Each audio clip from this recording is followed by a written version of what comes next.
باقی کوئی بھی اسے روکنے کا اختیار نہ رکھتا تھا۔ زران نے تو حور پر دوسری نگاہ نہیں ڈالی تھی۔ سلطان احمد شاہ آگے بڑھتے حور کو اپنی مضبوط باہوں کے حلقے میں سمائے مردانے سے باہر کی جانب بڑھے۔ وہ جس طرح بے پردہ مردانے میں آئی تھی اسی طرح بے پردہ مردانے سے باہر جا رہی تھی۔ وہ سلطان احمد شاہ کے ساتھ اپنی بڑی سی لینڈ کروز میں پچھلی سیٹ پر بیٹھی تھی۔ ان کے آگے پیچھے گارڈز کی گاڑیوں کی لمبی قطاریں تھی۔ سلطان احمد شاہ کا ہاتھ تھامے بار بار چوم رہے تھے۔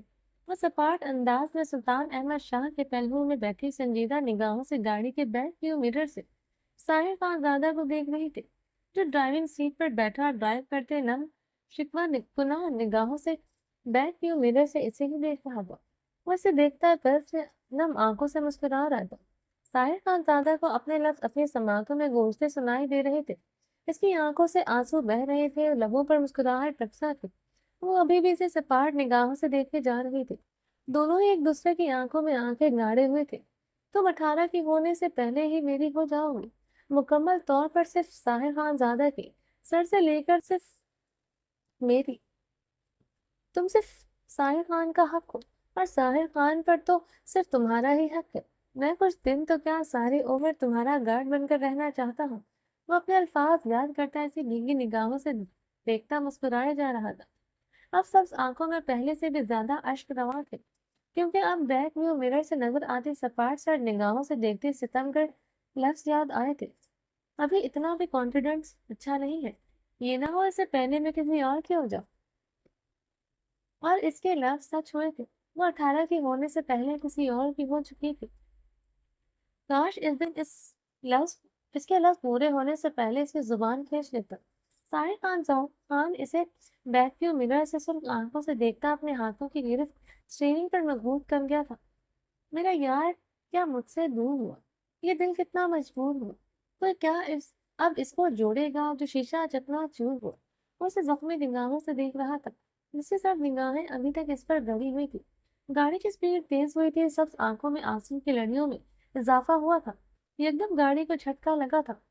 اس سے پہلے حور کا سر گاڑی کی اگلی سیٹ سے ٹکراتا سلطان احمد نے اپنا مضبوط ہاتھ سیٹ کے بیک پر رکھتے اسے کندھوں سے تھاما تھا۔ وہ ہمیشہ کی طرح سے چوٹ لگنے کے بجائے بچا گئے تھے، مگر حور لبوں سے سسکی برآمد ہوئی تھی۔ شفاف گہری براؤن آنکھوں میں شبنم آن کہہ رہی تھی، کیا ہوا میری جان؟ تمہیں کچھ ہوا تو نہیں؟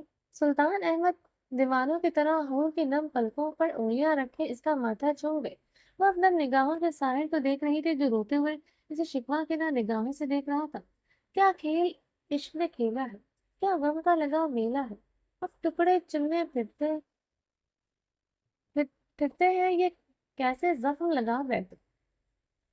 حور نے بہتے آنسوؤں کے ساتھ ساحر خان زادہ کو دیکھا تھا جو اسٹیئرنگ پر اپنی گرفت مضبوط کرتے روتے ہوئے اسے دیکھ رہا تھا۔